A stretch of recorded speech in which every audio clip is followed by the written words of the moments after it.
Gonna have them fast. You ready?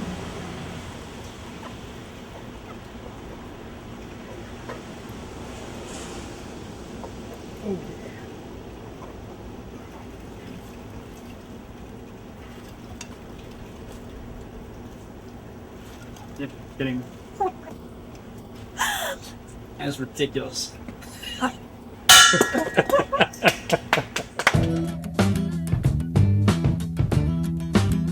The late Dr. Ken Leistner often said that the best strength gains don't come from bench press specialization, but from the hips, thighs, and lower back work. In the mid-1980s, when most of the fitness world was chasing aerobics and six-packs, Dr. Ken was started a small newsletter he called the Steel Tip. It wasn't glossy, it wasn't big, and it definitely wasn't made to sell anything. It was just a few pages of honest thoughts, written for people who still train the hard way, in basements, garages, and backyard gyms. The piece you're about to hear comes from one of Dr. Ken's most intense writings on lower body strength. So let's begin. This is Dr. Ken Leistner's article on hip and thigh power. Heavy training for the hips and thighs gives the trainee the most return for the effort expended, but is usually not at the top of the list of favorite modes of training, because it's very uncomfortable when done seriously and hard enough to actually make progress. The earliest lifting advice I received as an aspiring football player was to train the hips and thighs heavy, hard, and consistently, even if it meant reducing the work done for the other body areas. Great gains in overall body strength come not from bench press specialization programs, but from thigh, hip, and lower back work. The condition is that one should train in a meaningful and productive manner, truly taking each set of each exercise to the limits of one's momentary ability. In addition to the high-rep squats that were always a part of my regular program, I would occasionally attempt to specialize on my lower body so that my leg drive and ability to run harder on a football field would improve. One of the more beneficial, but nearly impossibly difficult programs that I used twice per week for approximately 6 weeks went as follows. The program starts with squats. After a warm-up set of 8 to 10 reps squat and a general overall body warm-up, I would do one all-out set of squats for 20 reps. The 20-rep squat alone is a powerful growth stimulator for the hips and thighs. It usually made up half of my lower body training, with the stiff-legged deadlift making up the other half. Next, perform stiff-legged deadlifts on a high block for one set of 30 reps.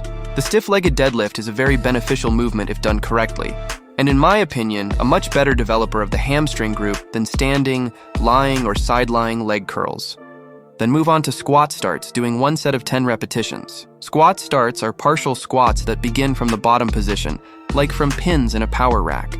I knew that holding the bottom position of a squat for several seconds, like in the so-called pause squat, could stretch or even damage the knee ligaments. I would set the pins on the power rack so that I could start the squat from a position where my hamstrings were pressed against my calves.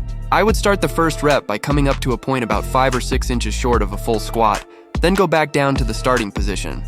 But instead of stopping there, I would immediately come back up again as soon as my hamstrings touched my calves, or when I hit the lower pin. This way, I focused on the lower part of the squat without pausing at the bottom, which could hurt the knees. Next, I did weighted walks. After finishing my set of squat starts, I went straight back to the squat rack. I used the same weight that I had for my first set of 20 rep squats and placed the barbell across my upper back and traps. Then I would start walking, usually sideways, out of the garage or loft doorway because the bar was too long to move straight ahead. I would walk up and down the street. My neighbors were already used to seeing me push cars, lift odd objects, and walk with a barbell on my back in my effort to get stronger, or sometimes around the top floor of our family's iron shop. I would walk until fatigued, being very careful not to trip or lose balance. I would then return the bar to the squat racks and pick up a heavy dumbbell in each hand.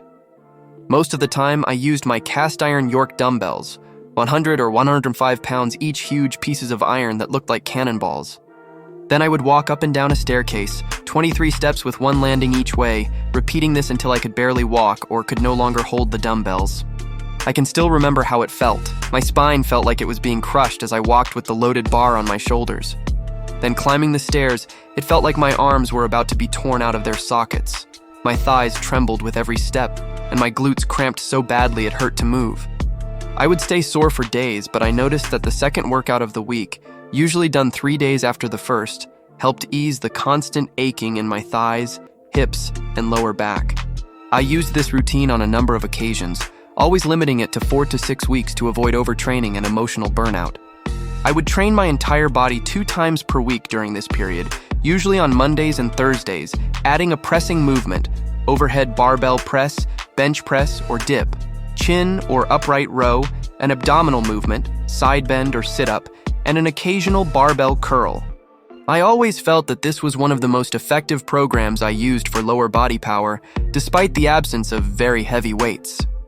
I've always maintained that one can build more functional, usable athletic strength, which could then be used for powerlifting or football competition by doing heavy sets of 15-20 reps with 300-400 pounds, than by doing heavy sets of 1 to 5 reps with 500 pounds. This is one program that will prove that to you.